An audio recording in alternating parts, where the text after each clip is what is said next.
Good morning, everyone. Good morning. Welcome to the Bringing Nordic Style LARP to the US panel. We're going to start off just by introducing our panelists. I'm Lizzie Stark. I fell in love with Nordic Larp after experiencing it in 2011, 2012, and I've been part of several projects bringing Nordic LARP to the US, including with Garett, who's here, bringing the Norwegian LARP Mad About the Boy. I've also been involved in some projects translating Norwegian LARP scripts for a US audience.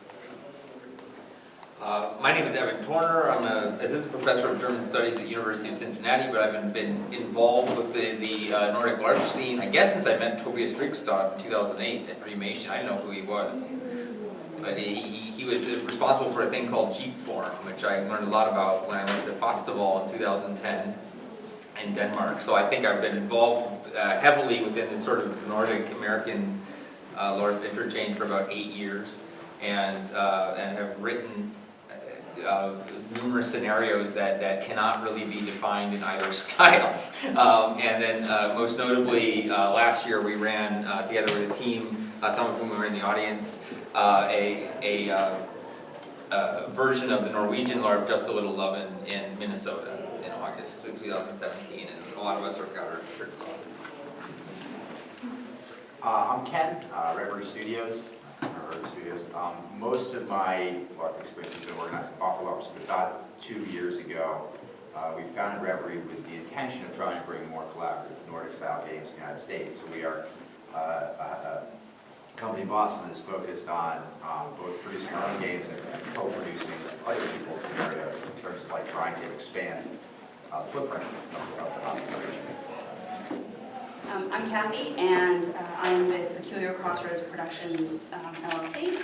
And for about 10 years, we've been running one-shots, and they've gotten pretty regionally popular in the South. And we didn't realize that there was actually a name for what we were doing, and it was Nordic style. And once we discovered that that's kind of what we were doing, we became much more interested in the field of LARPs, and started signing up for a ton of them. And this past January, we ran our first blockbuster LARP, Armistice Arcane, in New Orleans, and we are getting ready for our second one in January. I'm Kopczynski. I'm another member of Reverie Studios. My background is that I was a lawyer, watching on the internet all these wonderful things happening and wanting desperately for space. I had watched something called Momentum, which I don't know if too many people are familiar with it, maybe or not, but it was something I saw on the internet and was like, that's possible? This is amazing. And after that, I tried numerous times and tried to get some type of organization going. I started a non-profit called Collaborative Creations, which unfortunately drove onto its face. And then later, I had the opportunity of meeting Ken and Tyler, tried to convince them that it was a great idea. We then went to play End of Line in New Orleans, and they were like, we're on board. So, I'm very excited to be here to talk a little bit about the experience and background of introducing Nordic LARP to the United States. My name is Bjarke Pedersen. I am from Denmark and have a company called Participation Design Agency. We do Nordic LARPs for a living. And I think my first LARP I did in the States was in 2010 at the Hammer Museum in l.p.lade, called Level 5, together with the American artist Brody Condon. And nobody really understood what it is we were doing. I don't think we understood what we were doing either, so that was great. And I've done End of the Line, White Wolf Nordic style LARP, very different from most campaign vampire, both here and back home. And right now we're again running inside Hamlet at Castle Elsinore, Denmark, and you should all come. And my name is Tyler, and I'm also part of Reverie Studios, and I will be your moderator. So what I'd like to start off is sort of establishing a little bit of groundwork here, because we're talking about bringing a Nordic-style LARP to the United States, which is to indicate then that they are different styles. enough so that individuals want to bring it over here. So what I'd like to start off with the panel is, what is Nordic style to you? What does that encompass? How is it different from American? Pardon. How is it different from American style? And why do you want to bring it over here into the United States? That's a big question. Yep. Nobody knows what Nordic Larp is. There's a lot of debate about what the term is, even in the Nordic countries. So I think it's just good to get that on the table. Different people have different definitions. What does it mean to me? It means a style of play that is relatively rules light, or that very rules light and story driven. It means play that is community oriented. So as someone told me when I was younger and more naive, not all characters have to have the same amount of power in a game, but all characters should be equally interesting to play. I find that it's more about creating a mood or investigating like an environment than about a plot. You're very rarely trying to like solve a plot to power up and win the game. So for me it's about human play between people doing role playing, not role playing, I'm starting to ramble, so I'll pass it to Heather.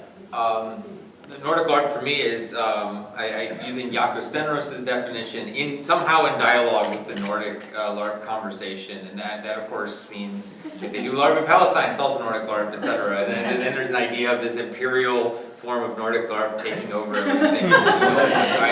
But he said that definition was only good until last year. Yeah, and now we're in the Wild West, which is also a terrible metaphor. I mean, we language. I'm trying to get you to understand. The language we choose is going to be fraught, and we're going to, as we pull it further along, it's going to continue to be weird, and that's fine.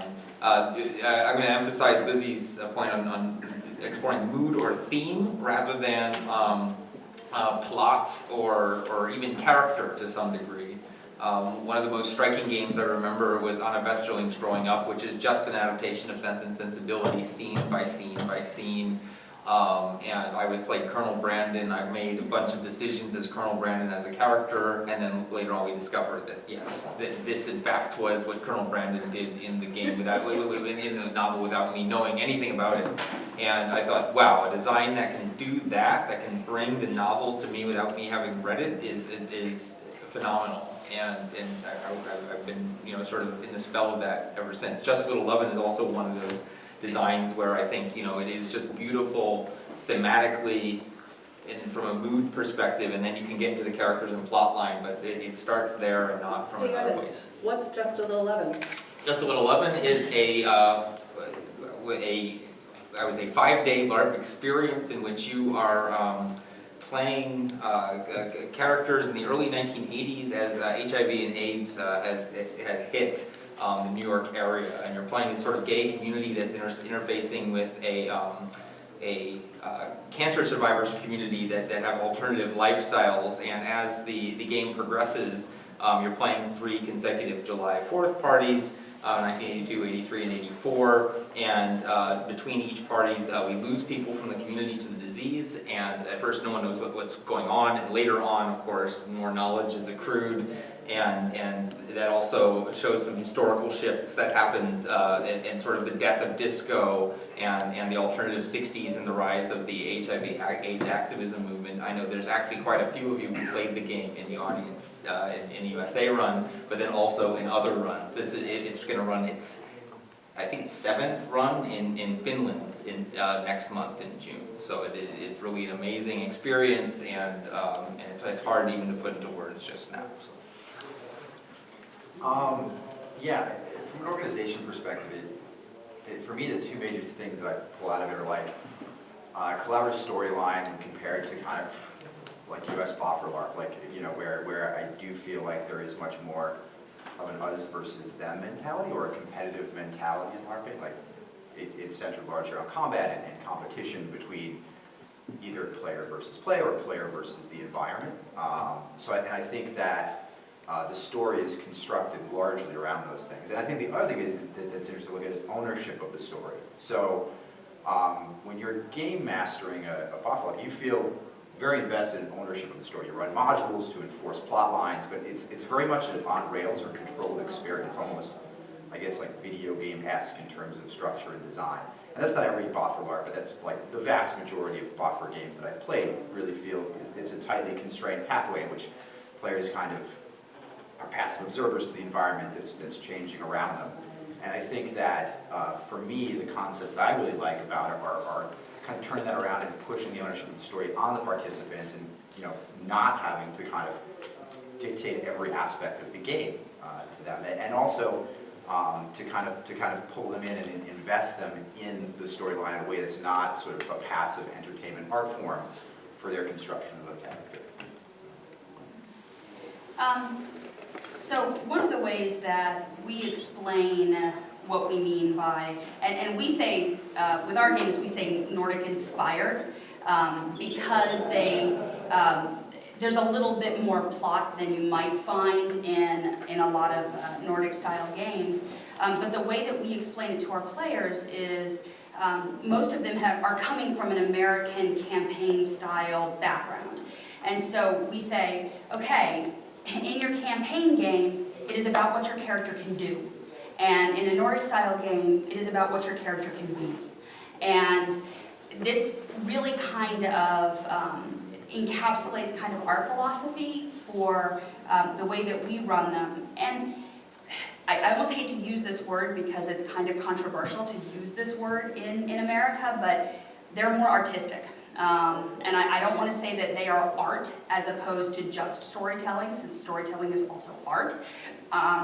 But there is less focus on an overarching goal. So it's not, you know, you're not A, B, C, D, E, F, G, you're just kind of there. And you're sort of experiencing. So for us, that is where we kind of draw that line. So I think primarily the way I view it is it's something you know it when you see it almost, and you know, when we try to design our own events, mostly we focus on the artistic vision and the immersive qualities and especially the collaboration aspects. And what we really want to do is to create a LARP experience where, you know, there is a certain amount of ownership amongst the participants. You know, certainly Ken talked a little bit about the boffer community and sort of the mainline mindset for a lot of those types of events. And really, you know, as a LARP designer, I try to craft a, you know, sort of circumstance where it's almost like a top that you spin and just let go. And putting trust in that sort of game design and that atmosphere to sort of reinforce overall what the experience is going to be like for the participants. And if you've done, I think, your due diligence as a LARP designer, then you can walk away with the sort of comfort of everything is what it needs to be, and I'm no longer involved. You know, I've removed myself as much as I can from the circumstances, and I can help if I'm asked. But, you know, for a Nordic style game, I think that's one of the primary aspects that, you know, Yeah, we call that the wind-up toy game. We wind it up and let it go. Yeah, and it's really cool to watch because you know, at some point you just have to trust and go, well, I don't know what's going to happen, and you know, this could be complete chaos. And if anybody asks me any questions, I'm not going to have the answers. You know, it's just like, well, I'm done. You know, my job is over. And it's an exhilarating experience. It's a frightening experience. And as a game designer, like relinquishing control over is something I think that if I was going to sort of say that's what the difference is or what defines it, that's one of the primary aspects. I can put a little bit of context on the sort of Nordic Larp brand or idea, is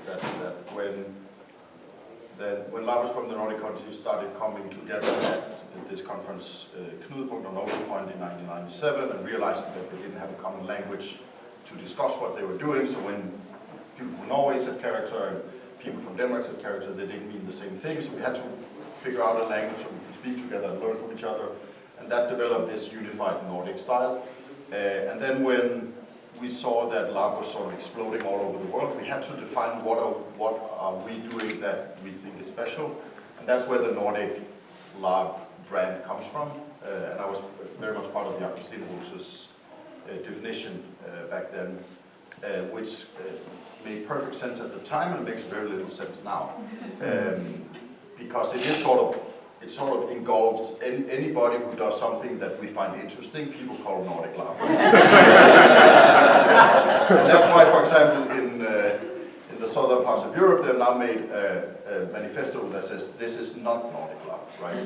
And we think yes, of course it is, but and that is horribly wrong, and we absolutely need to change that sort of narrative, because of course it's not. But I think it's Nordic Larp for me now is a set of tools that you're willing to utilize in bespoke ways every time you have a thing you want to explore in the LARP. You look at it critically and say, I want to use these tools for this specific thing, or invent new tools that will fit that thing and explore it the best possible way. And also the willingness to be very bold and take great chances and push the framework of what LARP have done before to make it become more interesting. At least that's the space I work in. And that's not really Nordic, I think, it's just you want to push the envelope of the art form that you're doing. So I understand that Nordic Larp is sort of this big boulder rolling down a hillside and just, trashes through everything. But it is, for me, it's just a tool set and the willingness to invent new tools all the time. Can I add to that? Sure. I think it's also important to get on the table that you can use that tool set in different formats. So there are some games that are like 5-day games where you go to a place and it's all beautiful and it's in an immersive setting. And then often people talk about LARPs that are like black box games. They take place in a black box and they use all of the beautiful lighting and sound tools that you have. There's been kind of a movement to group freeform games, directed freeform, coming out of that festival tradition in the Nordic LARP, under the Nordic LARP label, and whatever, we can have an argument about whether it really belongs there. So there are a lot of different formats that use this tool set, and I think, I just think it's important to get that on the table. Thanks. So both I would say that the originators of the style of a sort of Nordic tradition and the LARPs that have been happening in the United States have, over the last 20, 30, 40 years, have a pretty long tradition of how they view things happening. And often, I think some of the panelists push on this, the difference between a structure between like rules heavy or rules light, you can get a lot of static from participants who just don't get it because they need that structure. What sort of preconceived ideas or challenges have panelists run into when attempting to run these types of games in the United States? What's the pushback you get? Where are those moments when participants get it that may not entirely be just, oh, I've played in a game now and I understand? Or is that usually the way they get it? Do you want to start? Yeah, Give me a little bit. Lizzie and I have some dirty laundry on this, actually, where there is tremendous community pushback that you receive in running Nordic games in the United States, unless they are explicitly genre games. And I'm sure that even End of the Line in interfacing with White Wolf, still, End of the Line is effectively a gamified party. And that doesn't look like traditional vampire LARP, so maybe you could talk a little bit about that. But for Just a Little Lovin', for example, people looked at the LARP as if we were playing AIDS bowling, and that, of course, why would you combine a game with this very serious topic? And of course, the designers are queer, and the topic is sort of very historically and humanistically treated. But then, the backlash did not come from the right, as we were fearing, but from the progressive left. And we had to, in August of 2016, really sit down and write a whole FAQ saying, no, we're not evil for running this LARP. And again, I think that comes from that cultural disconnect between, what is this game that I'm going to play over a weekend with this easily accomplishable goal, and what is this larger experience with these complicated moods and themes that we are marketing to a specific demographic. And I'll also say that Just a Little Love in USA would not have run if it hadn't been for spaces like Living Games or New World Magiscola, where multiple different US LARP communities were already coming together and seeing what Nordic LARP could do. And so the leap of faith came from people who had been exposed to some degree, but were like, okay, I trust this style enough that I'm going to take this risk. But we barely made our player count, and that is partially due to the content, and also partially due to the simple fact that Americans don't get the time off they need to LARP. Not wrong. Okay. No, you go. Okay. I'll go with you. Okay. The game, I would say that there is a place for really rules-heavy and tabletop-esque or very kind of U.S. traditional LARP. And I would say that this style of LARPing isn't for everybody, right? And I think that if you're only targeting U.S. LARPers for these style games, you're doing or experiences, you're doing a disservice, right? I mean, one of the things that we've been trying to, and we obviously haven't cracked it yet, but is how do we get other people that exist outside of this community into this community? Because I think there is a reduced barrier of entry, and I think that a lot of the thematic themes that these games explore are accessible to more people, and I think you can actually hit a larger audience with kind of pulling them in with these very kind of simple thematic devices, very rules light, and make it so that participants can actually easily enter the community. Because I think the most daunting thing in the world for me is going to try something out and having to read more than 30 pages, right? If you have like a 150-page manual for your experience, then you're already kind of saying that this is very targeted to a very kind of specific set of participants. And I think that, so I think that's one of the things that's really kind of an interesting in terms of bringing more of these style experiences to the United States is how do you actually break free of that trajectory? How do you break free of what all the preconceived notions around what LARP is and does, and actually start pulling in a new type of participant? Yeah, and sort of along with that, there are, in America, the general LARP culture is invested in this idea of game. And it's a very specific idea of game, where you have win conditions and you have lose conditions, and you can affect somebody else's win condition. And one of the big problems that we ran into at our first game, our first public game, was that no matter how many times, there was this one person that no matter how many times we explained that you couldn't do something to somebody else without their consent, they kept coming up to the storyteller to say things like, well, I go behind him and slash his neck. That's not this game. And it took most of the game, really, to get him to really understand that. And then, once the game was over, he left us negative feedback saying that we never explained to him how it actually worked.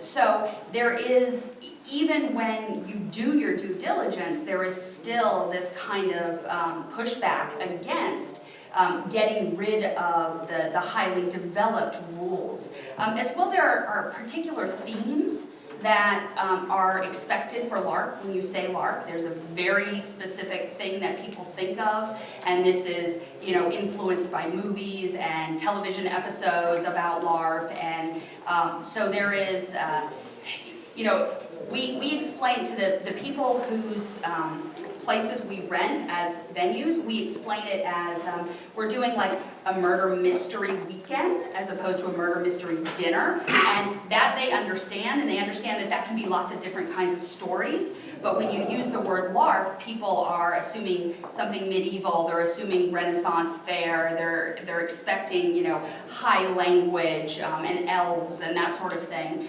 So bringing thematics that are not what people are used to when they hear the phrase LARP has also kind of been a challenge, and it's why our first game didn't even break even, because there wasn't a ready market for our themes the way there is if we had said, we're doing this medieval game. I'm going to share a personal experience that I had, which I shared with both Ken and Tyler, which was a LARP here in New England that was attempting, I think, to probably do something a little bit more Nordic, or at least sort of exploratory. It was a medieval boffer style thing, but I think the organizers had gone to some sort of big event over in Europe. I don't know which one, maybe it was Conquest, something like that. And they were very much wanting to bring immersive, collaborative style gameplay, minimal mechanics, like nothing. In fact, that was kind of how it was originally pitched. And you know, we all went with the expectation that we were going to participate in this, you know, sort of collaborative environment, you know, and bring our own play and, you know, sort of explore the narratives on our own terms. And we showed up with that expectation, and no one else did. And I think there was a lot of pushback against the organizers, even though they had this vision, to the point where they buckled on their vision and ended up throwing in more mechanics and starting to, like, you know, it was like washing away all of the things that they had in their head about this vision. And it was kind of sad to see, but I mean, that's some of the difficulty, is that, you know, you have this momentum that's part of what established LARP means and what people sort of expect, and it's hard to convince them that, you know, you should just try it, you know, give it a shot, you know, explore what we're trying to put out there, because it could be very rewarding in ways that you never expected. And I think that's one of the challenges, at least in the American LARP tradition, is to change that and to start introducing these other ideas of how to do things. I can talk a little bit about End of the Line, which is a LARP commissioned by White Wolf, set in the new V5 version of Vampire the Masquerade. And when we talked to White Wolf, they said, okay, we would like to explore this thing about Hunter and Hunted, and we said we would like to bring it back, all the way back to like first or second edition, where on the cover of the book it said a game about personal horror, and that was removed, I think, at the revised edition or something like that. And suddenly it wasn't a game about personal horror, it was a game about being superheroes in a world, which is immensely fun. And I started my LARP career doing traditional campaign vampire, and there was a lot of pushback when we sort of said, okay, we're going to bring it down. Not everybody will play a vampire, because if everybody is a vampire, nobody's a vampire, right? If everybody has powers, you don't need to use them, because everybody can counter everybody. And the game was not about, the game was about Hunter and Hunted. And how do we do that? We do that with having a lot of humans. We have a lot of low-level, or some few low-level vampires that are also in the risk of being hunted by other groups inside this game. For example, it was like a small group of 4 ghouls that didn't have a master, but they knew there were vampires at this party, and their job was to find them, beat them up, and steal their blood, right? So nobody was safe. And we got a lot of pushback online, because it had the official White Wolf brand on it. It was like, okay, everything I've been doing for 25 years is apparently invalid. These guys hate me, and I'm going to burn all bridges and slam the door, and so on. And I think it's very important to say that all kinds of LARPs are equally valid, and not all kinds of LARPs are for everybody. Because if we want all LARPs to be available to everybody, it becomes bland and boring, and it doesn't explore new things. So you take this thing, and then we played it in Helsinki, and then we were asked to take it to the Grand Masquerade in New Orleans. And we used like 4 days before the event, just sitting in the lobby, inviting people for coffee, and said, so what do you actually mean by character? What do you actually mean by this and this and this? Because even though we use the same words, we absolutely do not have the same definitions of these words. And we could not run the game if we do not understand the definitions of the player base. So if we just came in and used the words that we were thinking, there'd be a completely communication mishmash, and the game would absolutely fail. So it's also about doing the work and realizing that we are not speaking the same language, and asking people, like, on a one-on-one basis to take that leap of faith and try something different. Many people liked it, many people loved it, some people hated it. It's perfectly fine, perfectly fine. I think every time we try something new that we don't like, we understand more about what we like, and we can engage with that. So. I just want to underscore the for everyone mentality that I think used to be maybe more in the past than it is now, the mentality around US LARP. So when my team and I were bringing Mad About the Boy to the US, let me tell you a little bit about Mad About the Boy. It's a LARP loosely based on the comic Why the Last Man, which is about the world after all the men are dead. And the plot of the LARP is that it's been a few years since the disaster when everyone with a Y chromosome died. And the US government has decided to open access to a very rare and precious commodity, which is sperm from the sperm banks.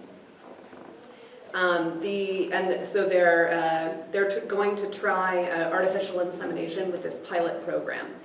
And in order to be part of the pilot program, instead of being a pair of people, you're 3 people applying for this.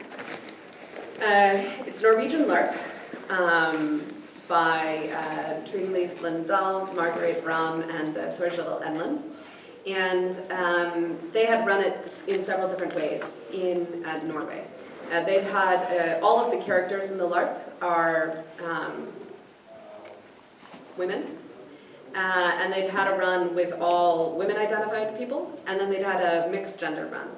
And when we were running it in the States, down in Connecticut, we had to pick one of these. We didn't have enough resources to run it twice. So we decided that we were going to go for the jugular and have an all women and non-binary identified run of this LARP.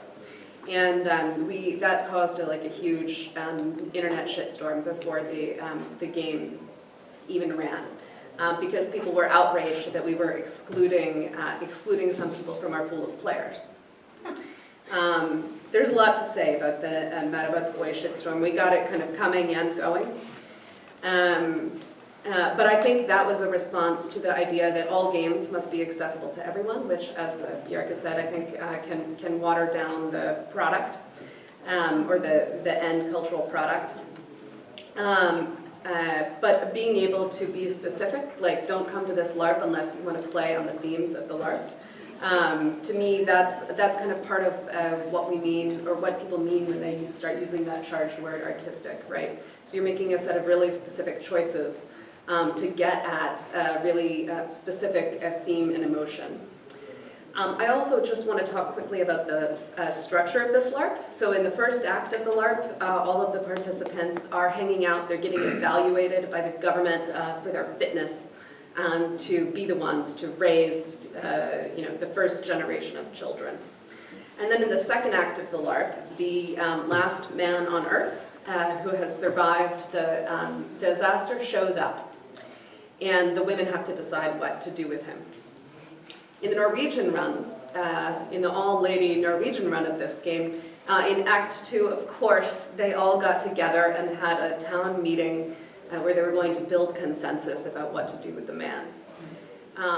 In the American run of the LARP, we had a beautiful kind of very much in the moment first act with people waiting and talking with each other. We held a memorial ceremony for all of the dead men where people got up and shared stories. We were very in the moment.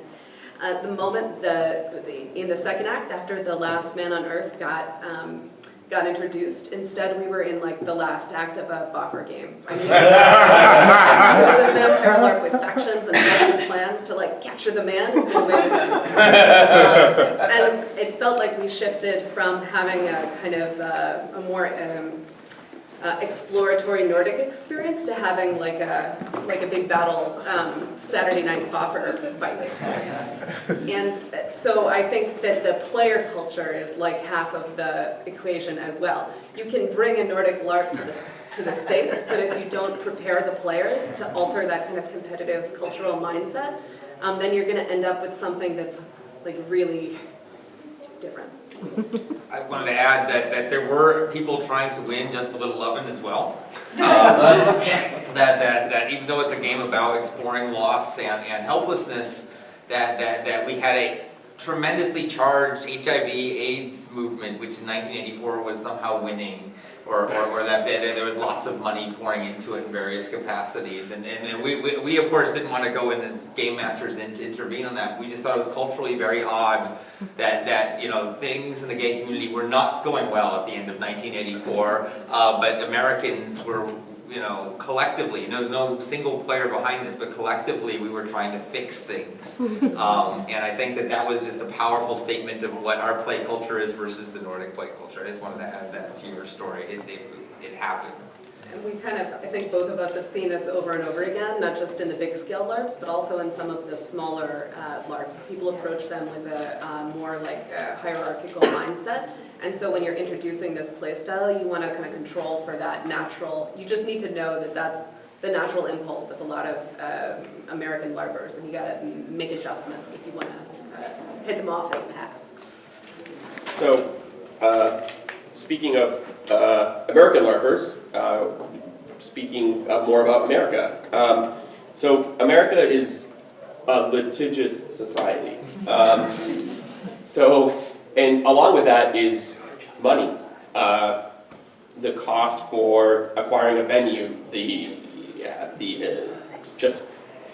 your catering budget alone, getting liability insurance, all of these are costs that I've been told, and I have no personal experience in this way, that our overseas friends don't necessarily have to struggle with as much. I can give some context. You will, yes. We're probably going to start with you too. And because of that, one of the things, for instance, that Revery's dealing with now is that our price for our upcoming events can be about $800, and there's a sticker shock that you get that's like a punch in the gut, and it's an interesting phenomena about trying to bring this type of LARP here to the United States. Is you get all of this extra baggage that comes along with that in terms of just trying to break even. So I wanted to hear what the panel had to say with that. And Bjarke, feel free to. Yes, I can talk about how easy we have it, because we have it. Yes. So in the Nordic countries, if you form a youth NGO, normally you get subsidized and get some money. In Sweden, there's a whole organization that if you start an organization, let's say 5 people who want to play Dungeons and Dragons, you form an organization, you sign up to the mother organization, you get $1,000. Oh God. So that's the way that they get members. There's also this thing called all man's right, which means that any land in the country, private or public, you're allowed to use for free. So if there's a forest, you have 200 people who want to play some fantasy game, you just go there, and nobody can throw you away from that country, not even if you own it. Also, if you're a company like me, doing an event for hundreds of people, let's say at Castle Elsinore, UNESCO site, I only have to insure my staff.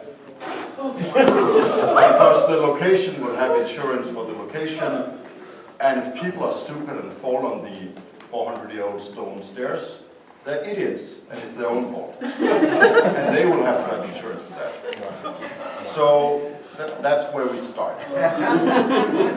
We are very privileged. And that's why there's been so many wild and weird games, is because we do not have to take that risk, and we do not have to be afraid of getting sued, because you can't do that where we're from. If people are idiots, it's their own fault. So. How was the citizenship process for? So that's where we're from. It's a bit different over there. Just a bit. I think that there's a real cultural context issue, and when we talk about, so for example, there's this Danish convention called Festival. Festival is kind of like the Sundance Film Festival for scenarios. The space that is easy to get for these organizers is a school, so consequently all of the games that are designed for this festival, or most of the games designed for this festival, are games that play great in like a classroom. And this has caused friction importing freeform games to the US, because we don't actually have lots of small tiny rooms, but what we have are ballrooms like this. And it's not a very good use of space to run a game for 4 people in a room like this. And so I think part of what needs to happen in the design space is bringing those Nordic techniques and then adapting them and suiting them to the spaces that we do have available. And you can design for that. You know, it might be hard to get the fabulous venues, but I mean, there are tons of boffer larpers who've been running amazing games in campsites. And that would be like another tip that I would have for anybody who wants to bring big Nordic Larps to the US is that if you don't know who is in your local boffer community, you should get to know them. These people have a lot of the internal structures that you might need in order to run a Nordic Larp. For example, Mad About the Boy could never have been run without the help of First Person Entertainment, which ran and runs Doomsday. They lent us their corporate status, basically, and helped us get insurance because they were already set up to do it, and they were doing it every month. So make friends with the people who are already running day-long LARPs in your community, and then try to build a LARP for a site that they have access to. Would be my hot tip. So just a little up, had $18,000 budget. We broke even. We did not gain or lose money. That was the goal, and we are now disbanding our LLC to sort of wrap up the whole thing, so as if we were never there. The nice thing about holding a LARP at a campsite is that you are in the genre of the summer camp, in which all kinds of stuff happens, but insurance companies can predict that. So I pitched this to the insurer, and he said, you're running out of camp, summer camp insurance, don't have alcohol, rubber stamp, $300. That's all we paid. Right, so I mean, and there were multiple instances where we were able to dodge the bullet in terms of major costs. We did not do a Kickstarter or kind of major publicity event. We were frightened from a Vice or Geek and Sundry article about our game before it happened, because then we would get the kind of negative publicity we didn't want. While also, and of course, we wanted the right sort of players to find us rather than. For us to sort of trying to hawk this thing, which was a liability. That's why we made a minimum player count, but we also didn't have to hire security and hire a social media manager and all of these other fairly expensive outsized costs, which would have increased ticket prices. Ultimately, the other thing I was going to say about litigious culture is having diversity and disability consultants on any game that you're doing in the States, no matter what Nordic game it is. Nordic games are not built for the United States, and you have to rebuild them properly in order to satisfy all the legal requirements. Even if you dodge the bullet in terms of insurance, you still have to worry about accessibility and worry about it from the very beginning of the project. Venues are super tough because weddings in this country are insane in terms of pricing. It's like the death of the cool venue. Because if you want, especially so we run games in New England, right? There's only actually so many decent months to run a game in an open space, right? So it's just, and you're directly competing with weddings for those things, and that affects everything from the venue cost to the catering prices to like everything around that whole wedding industrial complex. And I think that, I mean, for me, the economics of the blockbuster, I mean, run a blockbuster because you want to, not because you're going to make a bunch of money doing it. The amount of cost you outlay to run a game of that magnitude with maybe like a single digit margin on maybe making some money for you and your writing staff is it's ridiculous. You're just not going to do it.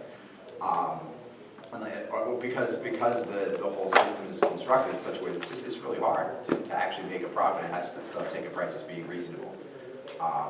So I mean that's the general challenge that we look at. It's because we are planning blockbuster, but it's more because we want to. I think the sweet spot for running experience is much more like the 50 to 40 person range, where you can get a much smaller venue and you kind of structure something that's a little more sane. So. We had the same experience that we decided to run a blockbuster, and it was our first time really thinking in terms of a budget that was as big as it needed to be in order to run.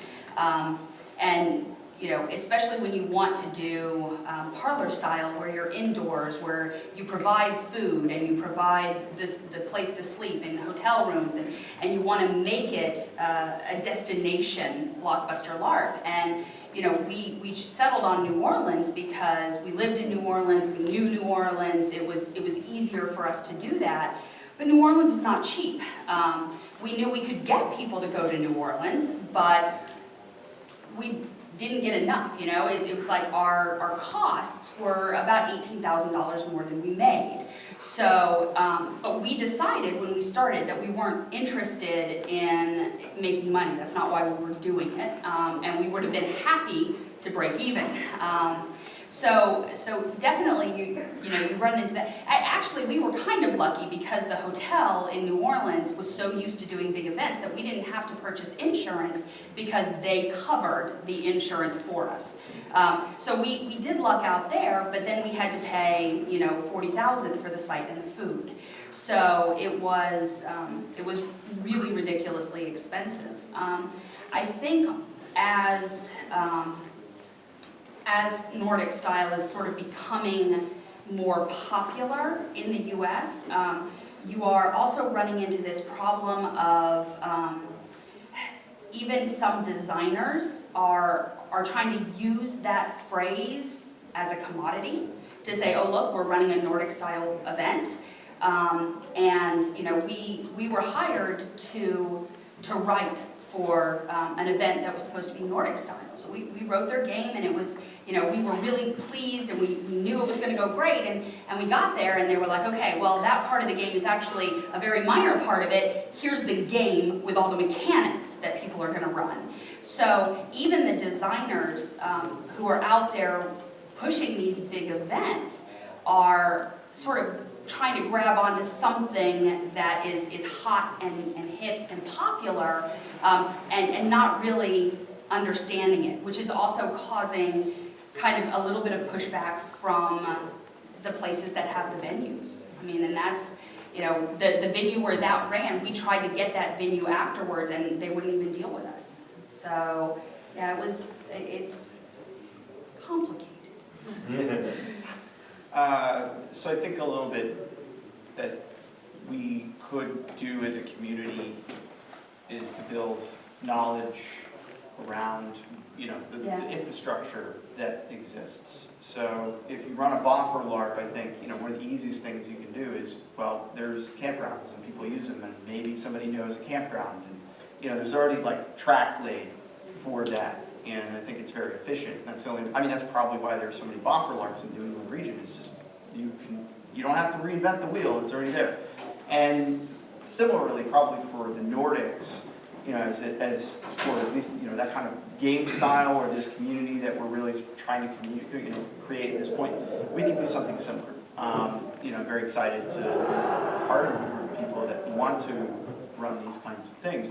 And we can share information and, you know, maybe provide some of those gaps that, you know, if you didn't know, you know, what you had to do, then it's a lot of work to figure that out. So, you know, if you've got somebody else that you can talk to, then, you know, that really helps a lot. And that's something we have to develop, I think. You know, certainly you have government organizations that can help you, that makes it immensely more, you know, regimented and sort of routine for them to process that. You know, they can kind of guide you down that road. But we don't have anything like that, so we have to build our own kind of organizational structure. So, Do you want to mention dollars? why don't you? All right. But you had the idea. All right, I did. All right. One thing we're experimenting with is actually co-producing other people's materials. We have a venue, we do the insurance, we have an LLC. We've kind of paved that road. So we've started working with writers in the Boston area to actually start producing their games for them. You know what I mean? And it's actually been a really interesting experience to do, because I think that we've realized that we can actually make a lot more footprint in the community by encouraging people in, and actually the people that wrote Dauntless were actually first-time LARPers at one of our events. We're like, this is really cool, we want to write a game, but we don't know anything about that. Like, we know, like, what do you do to do this? We're like, all right, well, there's something here, right? Like, can we actually, you know, help you run your content, consult on design, and actually help you just execute an event. You know, set up the Eventbrite page, do all the kind of logistic work for it. But I think it's a really interesting model that actually other people with the logistic background that have set up studios, that have corporations could actually do. I would encourage people soliciting their communities to actually find people that are looking to do this sort of thing. I think one thing that we assume as game writers is that we have to write everything we do, you know, and it's a mark of pride, I think, among at least the studios I work with. But I think it's very interesting to kind of start pioneering this new way of doing things. So, yeah. All right, thanks. I'm going to turn it over to some of our people out there if they have questions. And I'm going to go right in the back there. So I noticed you raised your hand a little bit ago. So. I'm from Toronto, Canada, so we share a lot of similarities and differences. It was a small Nordic scene where we're from, but our challenge is mostly figuring out how to attract a new audience of participants rather than running up against the wall of existing soft larps and playing like a conversion game. So for those of you who have had to build a scene or put out a product in a place where they didn't do anything like this before, what kind of experience did you have doing that? What were your techniques? I know it kind of bends with marketing maybe, but how did you bring on a new audience or bring Bob for Larpers on to kind of meet your minimums? And I'll just add in right now, so in an attempt to get more questions. I don't really feel like the whole panel needs to answer for our questions, so if you feel like we have something really strong to contribute, do so. Let me talk about this one. One of my technical official term for our company is Chief Marketing Officer. And so I don't actually do all the marketing, but I work with the marketers that we use. And one of the big things that we did was targeted marketing towards groups that we thought might have a tangential interest in the kind of thing we were doing. So, you know, we had, as part of our event, we had a grand ball. So we looked at local ballroom dancing companies, and, you know, we had a slightly historical theme. So we, and it was Victorian, so we hit up some steampunk communities, and we did the research to find the groups on Facebook that we could talk to the people there. And so basically what you have to do to bring in more people is just go to the places where those people are and talk to them. Show them what you have, show them videos, let them know. I mean, I cannot overestimate the value of having done a video advertisement ahead of time. Because people were able to actually see what we were doing. They were actually able to see what kind of stuff they would be doing in-game, and they were able to see different types of bodies and different types of people there, so they would know that it was a thing that they would be welcome at. So that is a huge thing, and if you can get your video out there, I would say 60% of our first blockbuster was attended by people who had never been to a LARP before. Our biggest crossover was with the cosplay community. Yeah, the cosplay community was huge. I think this is a community building question, and another tack you could take would be to start small and get big. What do I mean start small? You're one person. If you find a buddy who wants to do the same things you do, then you've grown by 100% already. There's a resource on my blog at leavingmundania.com. It's the Local LARP Manifesto. And it comes with a page of techniques from the various small local LARP houses in, among other places, North Carolina, Ramallah, Minneapolis, and many other places. A list of tools on how to start small and build a community. Also, you could consider starting with smaller games, because like a $500 3-day LARP is a much bigger ask than like, hey, come play this thing for 2 hours. And it is free. Or yeah, we haven't gone further than the weekend is maybe a $3,000 budget. That's our peak right now, and it's kind of just baby steps. And those local communities want to help you. Yeah. Yes. Yeah. Yeah. And there are many people here who lead those local communities who want to help. So next question. So I heard a lot of, Kathaleen. Yep. I heard a lot of anecdotes about failure in terms of bringing one culture of play to a different culture of play, and I want to hear suggestions for things that are successful in integrating a community with a different culture of play into what you're trying to do. I think you got to figure out the gaps between the gaps between the two I think you need to figure out where the gaps between the two cultures are.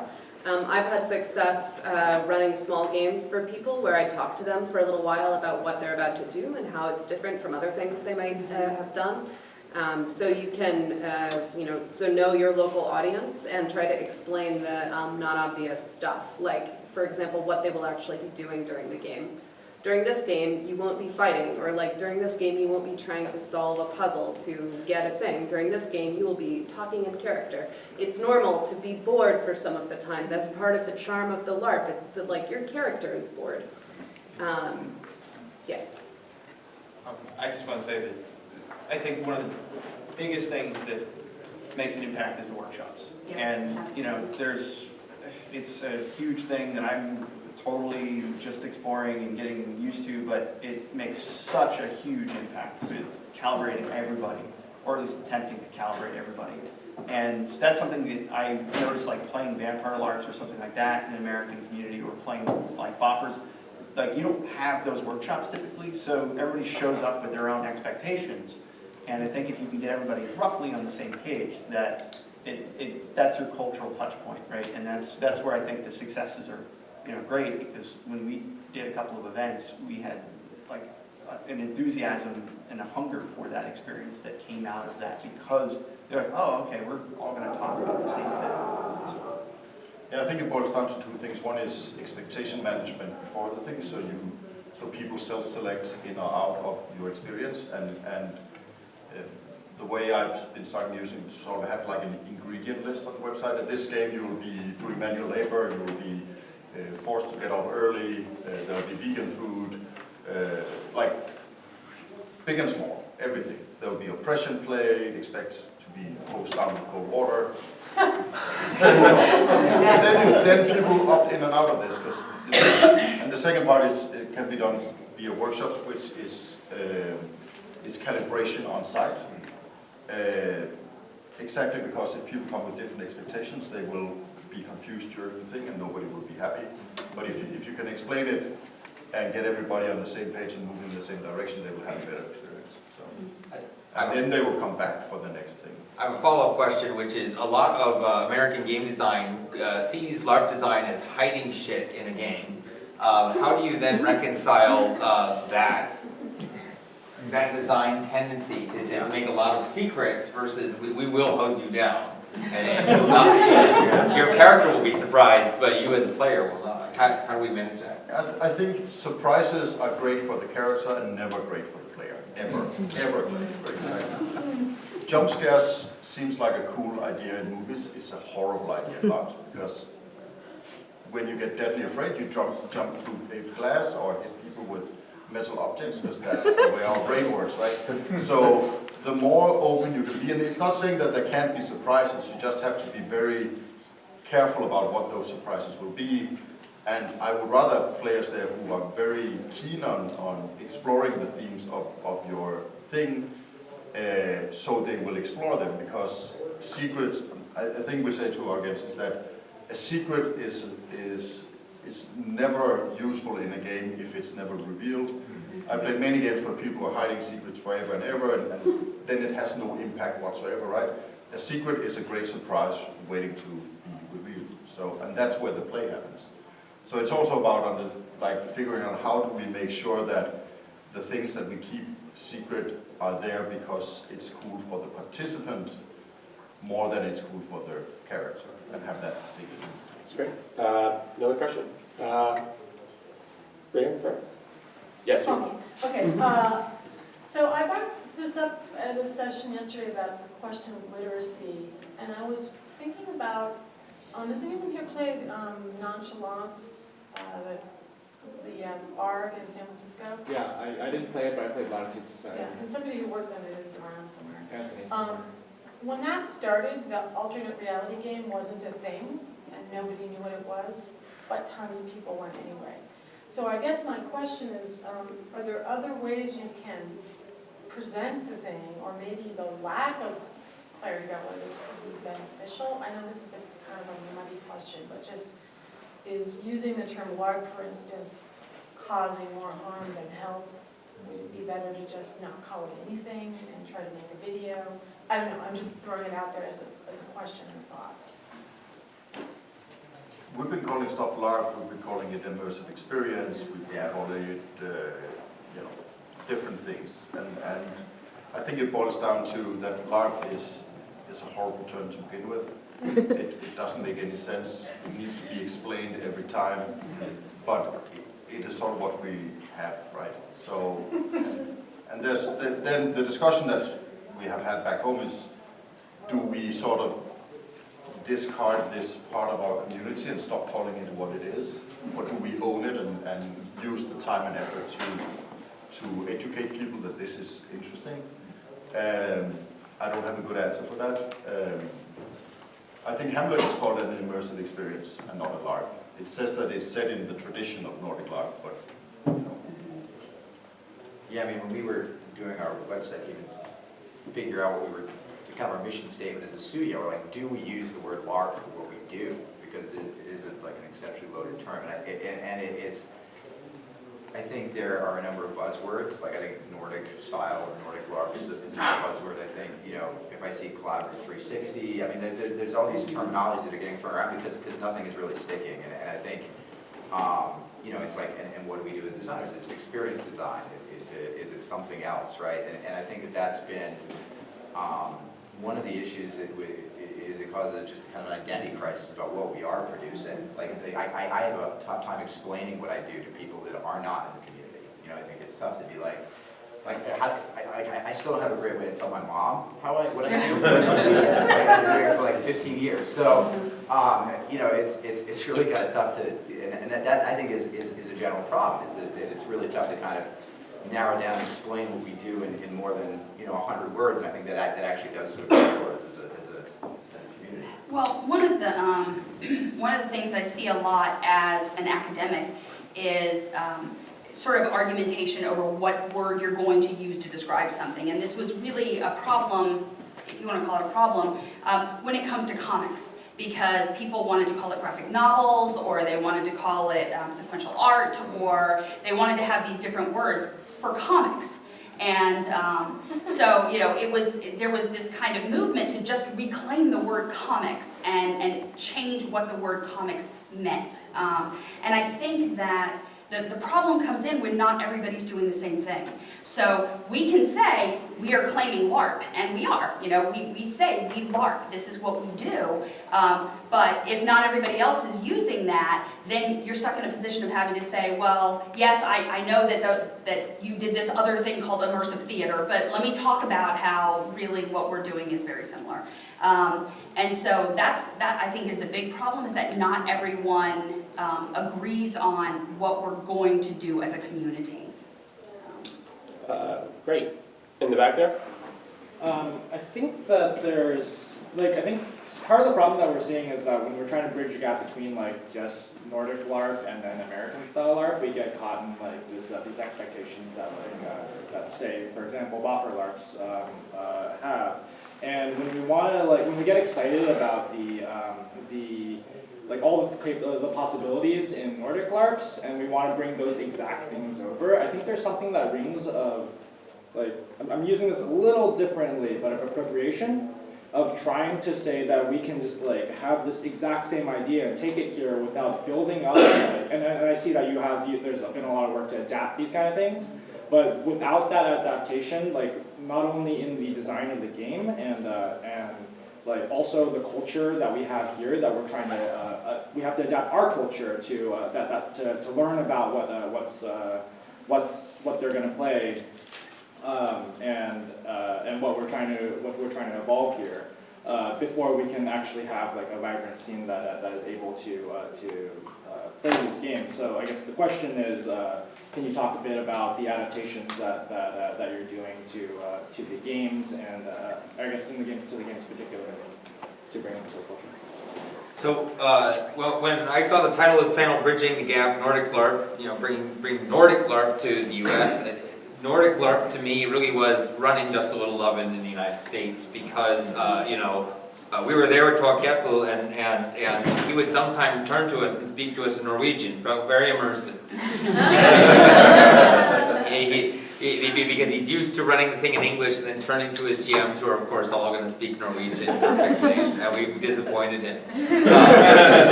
But there is then we were dissatisfied with writing games in the Fosterval tradition several years ago and came up with this term American freeform to describe the fact that our games did not translate very well in Denmark, nor did they translate very well in the States. And so we came up with that as a sort of our mitigating term.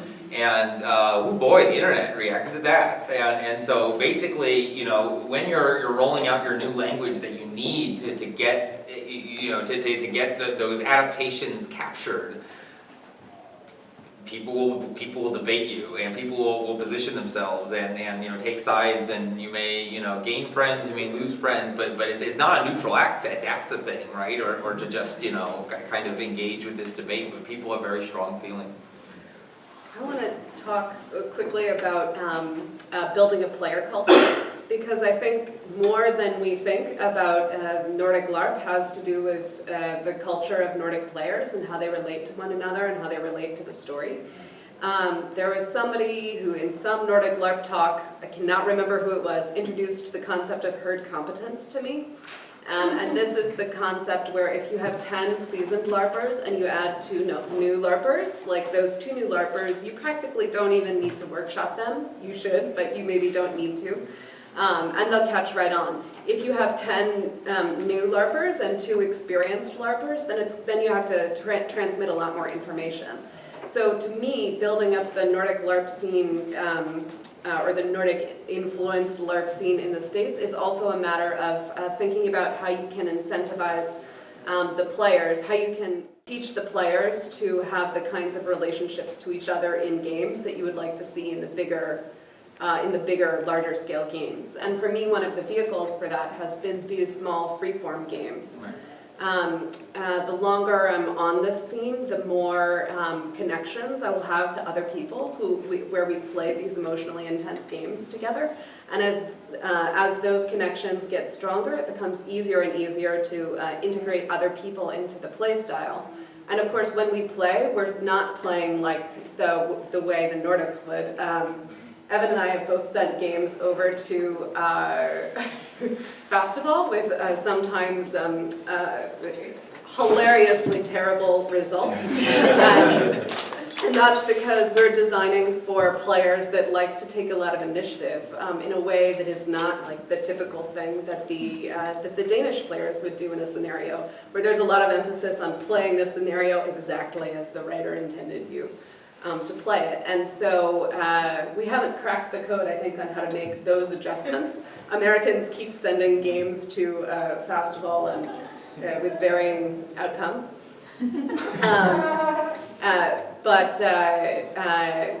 But our play style is not going to be like their play style, and we should focus on cribbing what we can and forgetting about the rest. I want to suggest that probably Nordic LARP as we see it now didn't come up really fast. It didn't happen in 5 years when we learned about whatever was before Nordic LARP in some other country and then took it to the Norwegian countries or the Scandinavian countries.